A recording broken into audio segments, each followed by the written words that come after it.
retaliatory missile and drone strikes into Israel this morning following Israel's attack on Iran's nuclear program. The U.S. is assisting in Israel's defense, but denies any involvement in the initial attack. Israel's defense minister is warning that Tehran will burn if Iran continues to fire missiles towards Israel.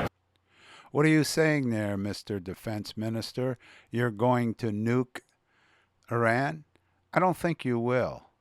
The consequences for you doing that will be extreme, as will be explained later in this video. Bradley Blackburn is joining us live now from the newsroom with the latest details on all of this. Bradley?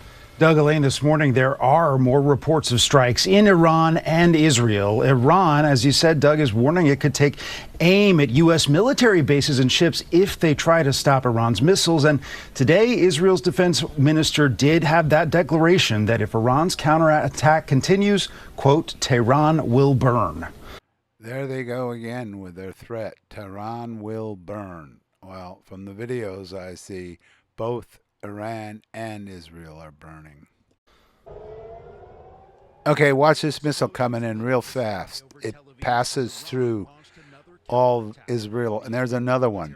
Those are hypersonic missiles that are unstoppable with all the different defense mechanisms that Israel has.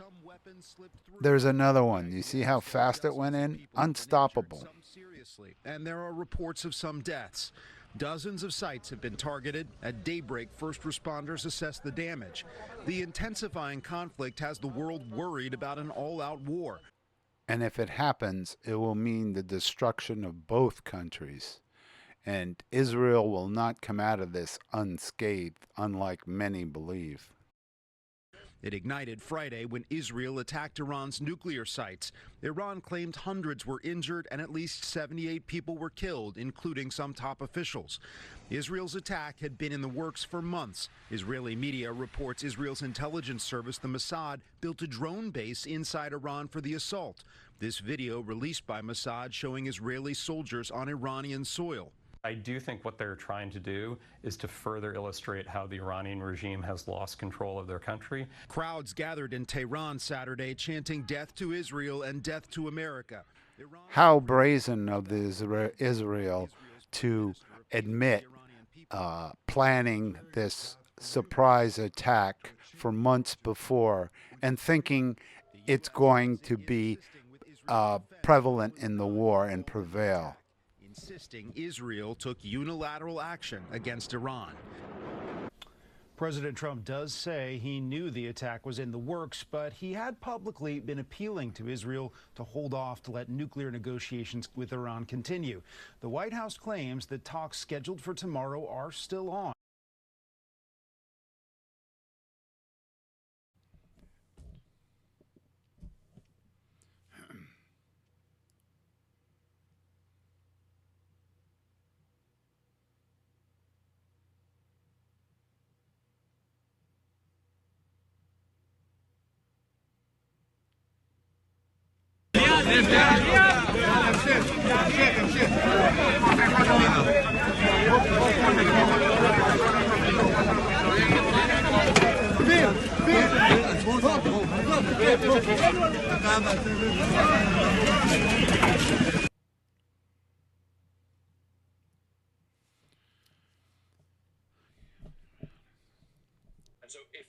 Couple days later, and the mood has changed a bit. We're seeing shots of Tel Aviv, live pictures now on our screens of Tel Aviv, where missiles are being launched. Let's have a listen in there.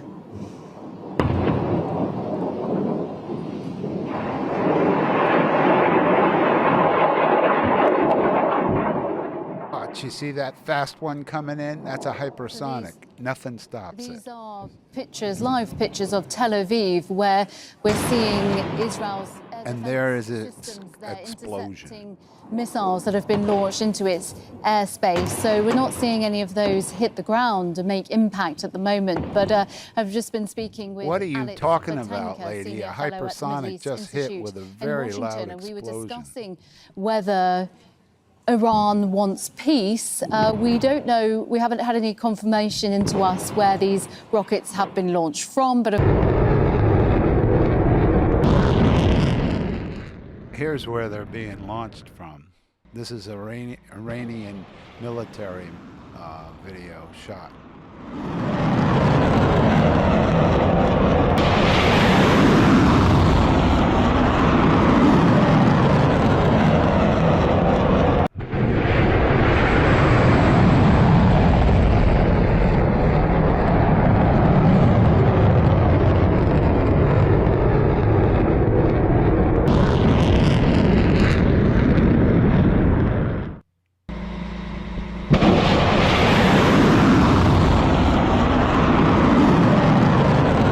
Alex, discussing whether Iran wants peace.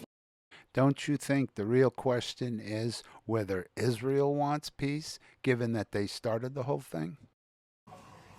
Look, both countries are obviously stating that they're in this for the long haul. I have heard that from Israeli officials. This could be days, weeks in the making, in the coming.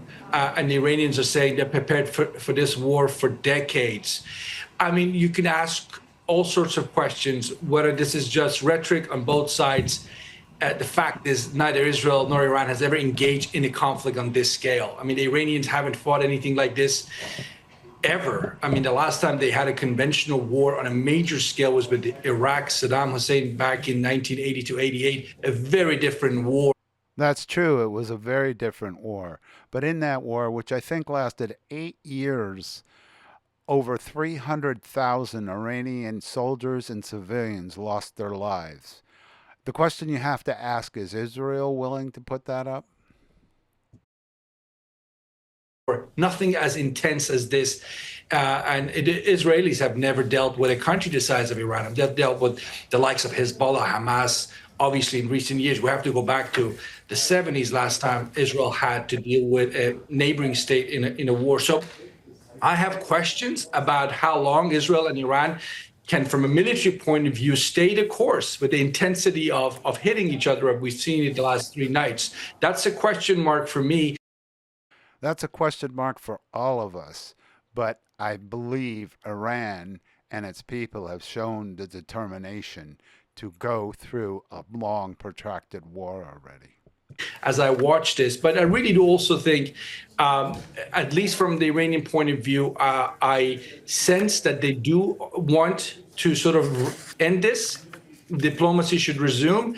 But I don't know if the Iranians have figured out if they can come back with an offer that actually might work for Netanyahu. And it could be on enrichment.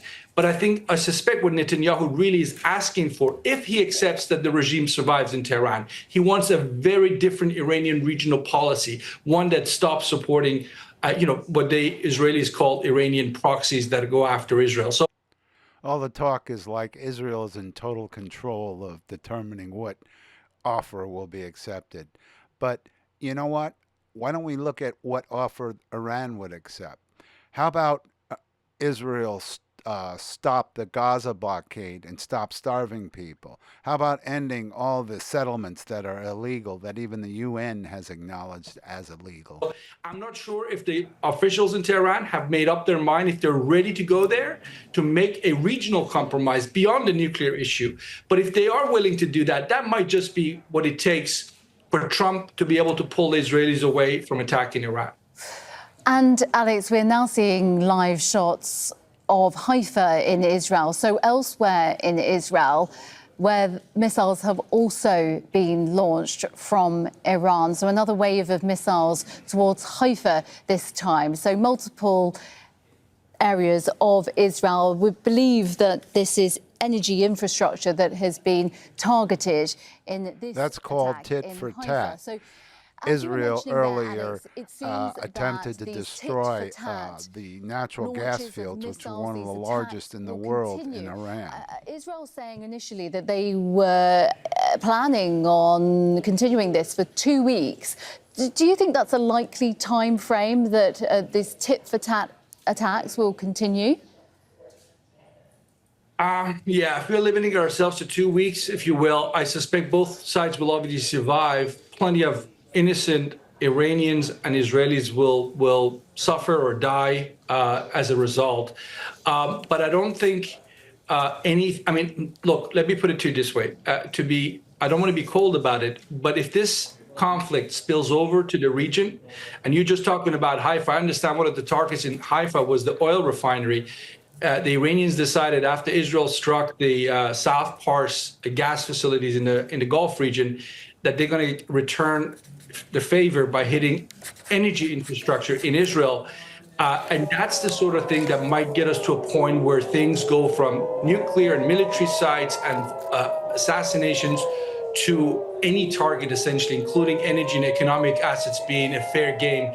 And that's when you have to be fearful that it could spill over. For example, the Iranians have threatened to close the Strait of Hormuz. They have said that if our energy infrastructure comes under attack, then anything within our ability to reach might be a legitimate target. And they have said, increasingly warned, that they consider the United States to be involved in this. Again, the U.S. has billions of dollars of investment in that region. That might be a pressure point for Iran to use, if you will, on the Trump administration to say, do you really want to see the prices of oil skyrocket? Maybe it's time for Washington to put pressure on Israel. Because Iranians right now really, as I said, seems very clear to me that they do want to end this. They don't have the confidence that they can stay the course, regardless of what they're saying in terms of their words. I don't sense they have the confidence that they can stay in this game for long. But remember, Iran is alone. It's got no friends. It's on its own. This is where it gets juicy. A lot of people think Iran is standing there alone. And because of the pressure of the West, both Russia and China have kind of stayed back in the shadows. But let's take China first. China gets most of its oil and fossil fuels from Iran. And given the past few years of the use of sanctions to control other nations, in China's mind, it would be the last thing in the world it would allow to have happen is for Iran to become a proxy, another Mideast proxy state for the West. So give that idea up. And regarding that issue, two major plane loads of something have already arrived from China when this war broke out. And I don't think they were dolls for children to play with. I would not be surprised if they're rearming right now Iran. Now let's look at Russia. Russia doesn't need Iran's oil or natural gas because it has tons of it. But what it would not want to see, just like China, is a vassal state, Iran being turned into. That is because that would mean it would give a southern front for hostilities to break out into the southern area of Russia. And it's already dealing with Ukraine. And the other point is, during the intensity of the Ukrainian war a year or so back, Iran was shipping its drone technology to Russia. So there is a connection there. And Russia alone will not allow the U.S. or any Western power to take over Iran without helping it. Now let's watch the Iron Dome in action. Look at these. These are slow-moving missiles, and they're hitting, all of them are hitting targets. They're not being stopped because the Israeli defense system is overwhelmed. There, look at this. There's a whole flock of them. Every one of them is hitting the ground, exploding. Look at this. It's like raining terror there. These don't even include the hypersonic missiles that come down so fast you can hardly see them when they explode. So to summarize then, anyone who thinks that all that's necessary is the United States to get involved and obliterate Iran is living under a false illusion, because neither Russia nor China will allow that to happen. And China is supporting Iran right now with renewed armaments. And this can only get worse. There's no solution for the U.S. to get involved in this. And here's a view taken over Saudi Arabia from a passenger airliner of missiles being launched from Iran. And look closely. They're all coming from different places. Iran is the 17th largest country in the world. It's huge. And its missile launching locations are scattered all over Iran, some in mountainous areas. And for Israel to make the claim that it wiped out all their missile launching capacity is ridiculous. You see that? All from different areas, though. So those missiles aren't coming from one site. They're all over the place.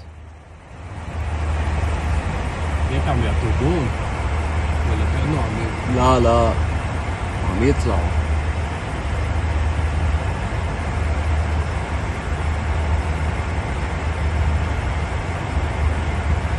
واو لك بس يصير فوق الغلاف الجوي كيف بيختفي